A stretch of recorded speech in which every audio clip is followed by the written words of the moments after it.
Okay. Good morning, ladies and gentlemen. Welcome to the ASEAN Internet of Things Forum 2015. It's our honor today to have Cisco customers, partners, and speakers join us from Japan, Southeast Asia, Canada, United States, Europe, and Australia.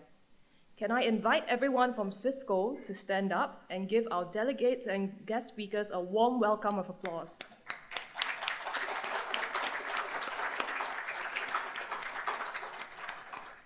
Okay, we have put together a good lineup of topics and speakers for the day, focusing on manufacturing, oil and gas, and utilities. And we look forward to receiving any questions or feedback from you. So to facilitate this, you can scan the QR code or visit www.ciscoiot2015.com to post the questions online. And then this will be projected and addressed at the end of the session. So now let us bring on stage the President of ASEAN Sales from Cisco Systems, Mr. Haji Munshi, to officially open the ASEAN Internet of Things Forum 2015.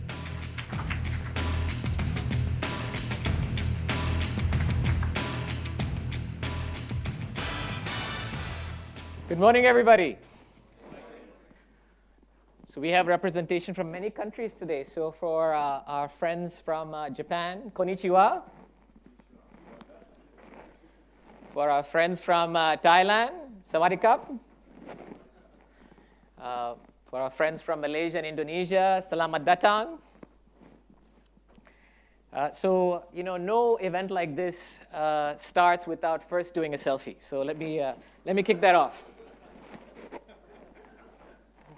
So I inaugurate this event with a selfie. So, if you look back 5 years and how much things have changed.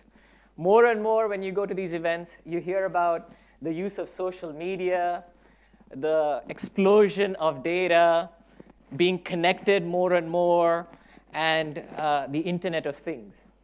You can pick your metric. You can pick the KPI that's most interesting to you. The one that I love talking about is one that Eric Schmidt talks about, which is that if you look at the amount of data that is being created today, example being 2003, the amount of data that was created in 2003, and all the way back to the start of time, is how much data we created every year. So all the data created from the start of civilization up to 2003 is what we create in 1 year. Or if you look at the amount of internet traffic that is being generated, doubling almost every 18 months. Or if you look at the amount of data being generated and the storage capacity that's required for that data, continues to increase. If you look at our Facebook accounts, which presumably most of us have, now considered as one country, the number of Facebook accounts is now the second largest country in the world, with the exception of China, 1.3 billion, already surpassed India. Or if you look at LinkedIn, almost 3 million users. The need for connectivity, the need for social media is becoming more and more important in our day-to-day lives. How many of us have kids? How many of us are parents? What is it like when your internet connection goes down at home? Isn't it like civil war? So I have like 3 kids, and when the internet connection went down, which happened on Saturday for me, it was like totally civil war, because for 4 hours, my kids were constantly complaining about not getting onto their tablets, not being able to get to their homework, not being able to stream video. It's becoming such commonplace for us that internet is not just a nice to have, it's becoming a necessity. That's what's happening in our lives, and this is going to continue to progress forward as we look at the next few years. We are already very well connected. 65% of people in the world are connected by phones, 40% of them are smartphones. The number of data points, the number of connections that we will need, the amount of data that's going to get generated. This is a great example. By 2018, the gigabit equivalent of all movies will cross the global network in 3 minutes. These are really big changes that are happening in our private lives and in our corporate lives. But there are also changes happening at the macroeconomic level. So if you look at the Southeast Asia market, there are 4 major trends that are impacting us. One is urbanization. So if you look at the Southeast Asia region, the number of people that are going to be moving to urban areas will expand by 90 million people in the next 15 years. That's how many people are going to be moving to new cities in the next 15 years. That means there will be 90 new cities that will be created in Southeast Asia over 200,000 population. That's one big trend, urbanization. Associated with that is also this move towards middle class. The number of people, number of households in middle class is going to double in the next 15 years. That's a really, really big macro trend. Another big trend that's occurring is the percentage of aging population. So the number of people that are going to be over 60 years old will be almost 40% of the population in most of our countries in Southeast Asia by 2050. A big trend.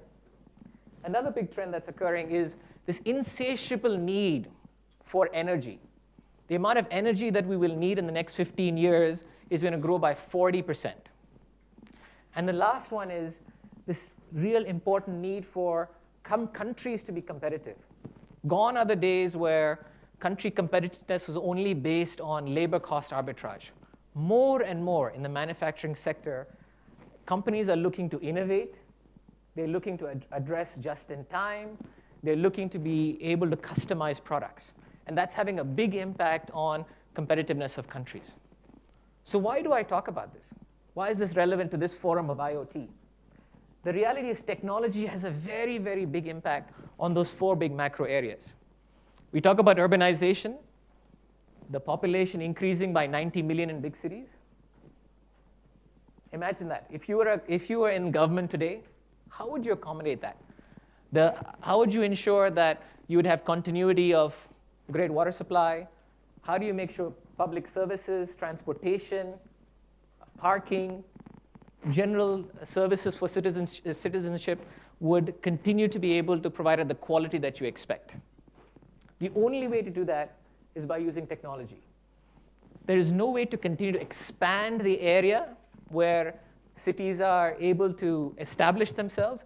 It's all about using the very precious real estate that we have and make it more efficient and lower cost. Or if you look at healthcare, we talked about aging population, getting to 40% of the entire population of the countries that we have in Southeast Asia, while at the same time, cost of healthcare, if you look at the budgets that most governments are planning for, healthcare is one of the largest growth in terms of budget. So cost of healthcare continues to increase. How will we accommodate the more and more pressure that we're putting into our healthcare system? It has to happen by innovation. It has to happen by reducing cost, making things more efficient in our hospital system. Or if you look at energy, more and more there is a need for energy, but the marginal cost of that next watt of energy that's going to get generated continues to increase. If you look at the oil industry with shale gas, the actual cost of producing oil through shale gas in most cases is 2 or 3 times more than the traditional sources of energy creation.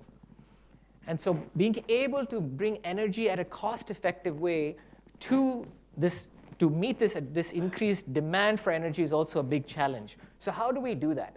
Again, innovation and technology is the way to do that. And lastly, I talked about competitiveness of nations. Manufacturing has historically been, at least in our part of the world, has been about cost arbitrage.